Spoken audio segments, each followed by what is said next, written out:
Okay, well, my mother named me Aaron, but as an artist, I go by Ironic Dorsey. I'm originally from Montgomery, Alabama. Roll Tide, Roll Tide, Roll Tide. And yeah. When did I fall in love with music? That's always a funny question to me because sometimes you'll meet artists and you be like, I do music and you do music, and they'll be like, I'll be like, dang, how long you been doing music? And they'll be like, bro, I've been doing music since I was like two, bro. Which is always weird. Like I'd be like, oh, okay, all right. I think realistically, of course, I've been around music like my whole life, but I feel like actually really getting to the point where I was fascinated with rap music and was like, man, maybe I could do this and maybe start writing raps was like fifth grade for me. But then really taking it serious by the time I hit 11th grade. I feel like a good song. I actually love that question for the perspective of a good song. Really, I feel like a good song makes you feel more like yourself. Like, because we all have different taste and different preferences on the artists that we like, and I feel like a good song, which means it really resonated you, I feel like it has a way of just bringing you back to yourself, or unlocking a part of you that you didn't even know was there. That's what a good song, like, it's almost like spider senses or something. When you hear something that's new, or you hear something that connects with you, the words, the melodies, and it connects with you, it's just like a whole new part of you is being unlocked. That's a good song to me. That's a great question. I'm not even gonna lie, Rich. An example of a perfectly made song in my eyes. That's crazy because there's so many. A perfectly made song. A perfectly okay, bet. A perfectly made song to me is Be Tender with My Love by the Bee Gees. Phenomenal. Phenomenal. And that's what I mean when I say unlocking, because I didn't listen. I've always heard the Bee Gees, like, like Staying Alive, you would hear it, stuff like that. But I didn't really dive into the Bee Gees until like 2021 when they did the HBO documentary. And I watched that documentary and I became like a super fan. Like I was like, I'm like, dang, is Barry coming in town? Can I watch the show? You know what I mean? But like, I was literally like listening to that music. My Apple, Spotify, that it was like BG, BG, BG, BG. I was like, no, be Tender with My Love is a perfect song. I would play it right now. It's a perfect song. Express my appreciation for Stevie Wonder. I think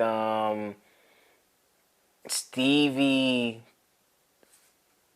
the appreciation is definitely in just the unique, and in the just him being like his own like trailblazer. Like there's only one Stevie Wonder. You know what I mean? There's no there. You have some artists, especially nowadays, like so and so is kind of like so and so, who's kind of like so and so. Like there's just Stevie Wonder. You can't really.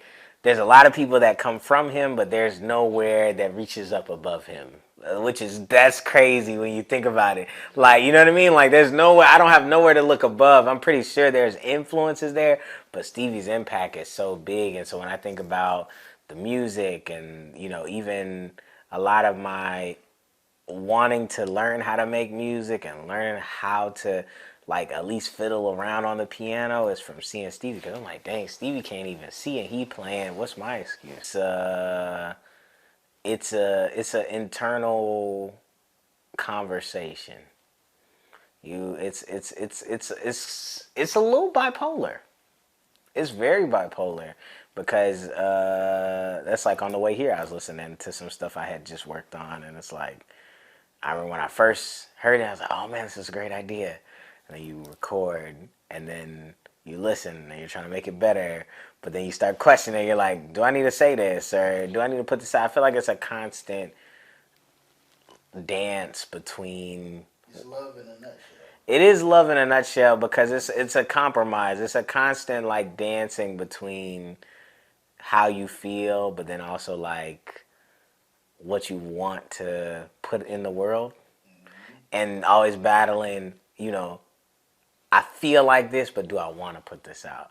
I feel like this, but do I want to be presented this way? I feel like this, but then also understanding at the end of the day, like, I am, the older I get, the more I'm understanding, like, Aaron is an artist. Aaron is a person that happens to make music.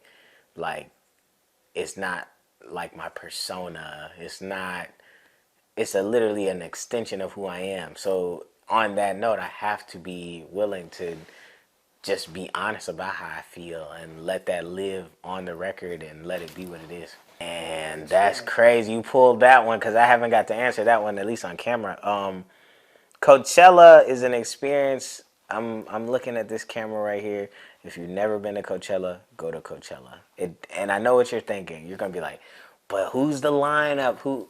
I went to Coachella. Frank Ocean was supposed to be one of the headliners. He canceled the weekend I went. Like the weekend I went, we are like getting ready to go. They're like, yeah, they said Frank canceled. I'm like, what? And when I tell you, when you got out there, it just did not matter. It did not matter. You saw a lot of dope artists. I was just counting up the other day how many artists I really seen looking back through footage. I mean, I probably only seen like 10 artists, and there's like almost like 50 something artists a day. But it's so much more than the artists. It's really like a fair with artists. Like a fair with performances. One of my best experiences at Coachella, there was a room that was called Dispatio. And so you would go in this room, it's just lights and a disco ball, and they're just playing disco music, and everybody's just vibing. And I think the cool part about it was I didn't know what I was walking into. Like the people I was like, yo, we're gonna go check out Dispatio. I was like, oh, okay, cool, that's fine. And so I'm walking in, and I'm like, we're all just standing there looking at this disco ball, looking at the people dancing. And it was like the longer you stayed in there, it just nothing mattered. Like you was just vibing, you was just dancing, you was free. I was jumping around. I was like, it was such a freeing experience, and definitely one of the highlights of my trip.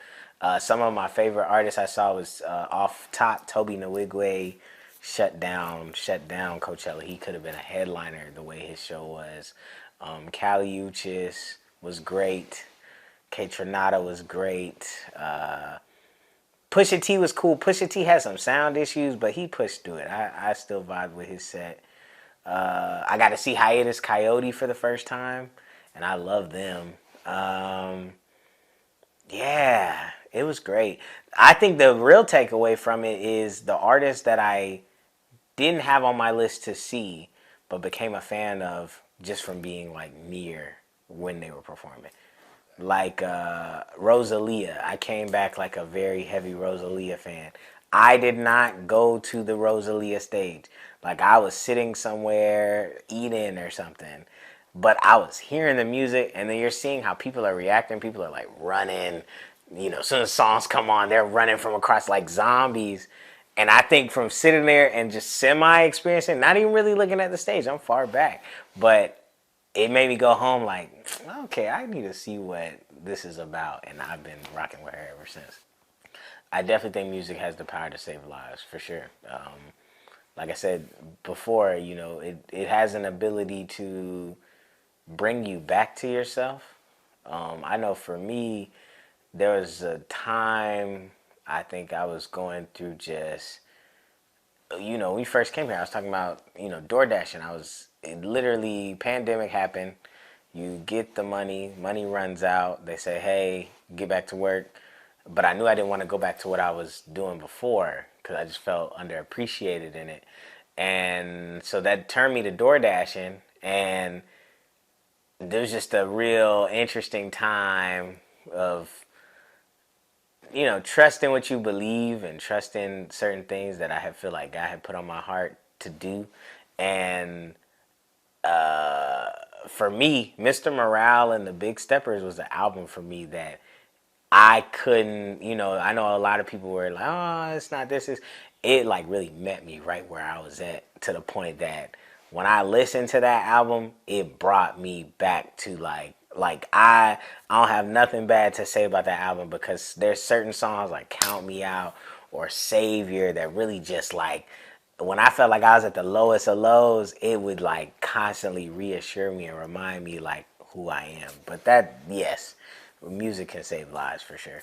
I think music means so much to me because I feel like it literally is like a part of the flow of life. It's, just how we watch films and they use music and they use scores to like illustrate scenes. Like our own playlists, our own library, our music libraries is just our scores for life, and what we're currently experiencing, because or what we don't want to think about that we're experiencing. So I think it's the fact that the ability that it has, even when I think about writing and the ability that I have to create something that can alter someone's thinking, or that can encourage them to go in a different direction, or that can just put a different thought out there that maybe somebody didn't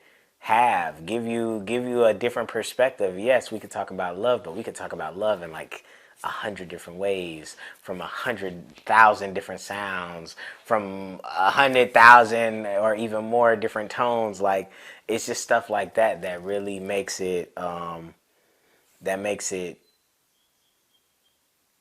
hard not to appreciate. It makes it extremely hard not to appreciate. Music is good.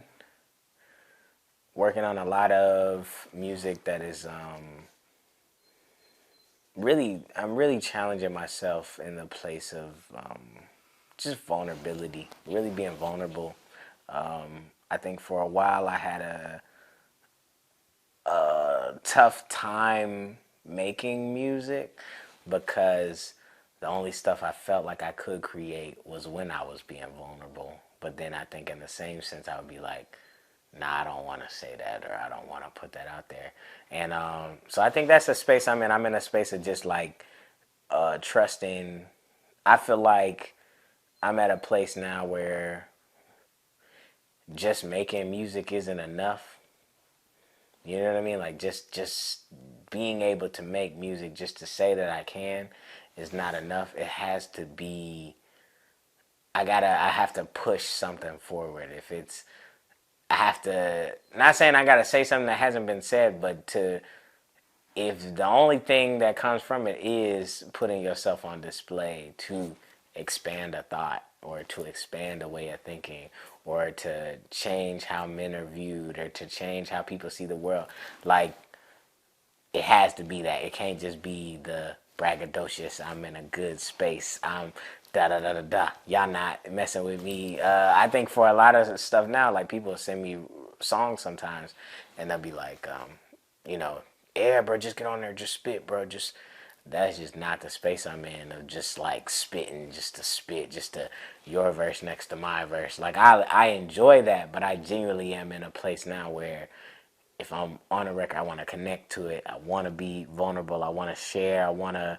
say something in a way that provokes a thought, more than I want to out bar, out rap somebody who's on a song with me. Yo, yo, yo, yo, what's up? This is Aaronic Dorsey, and this is Recorded.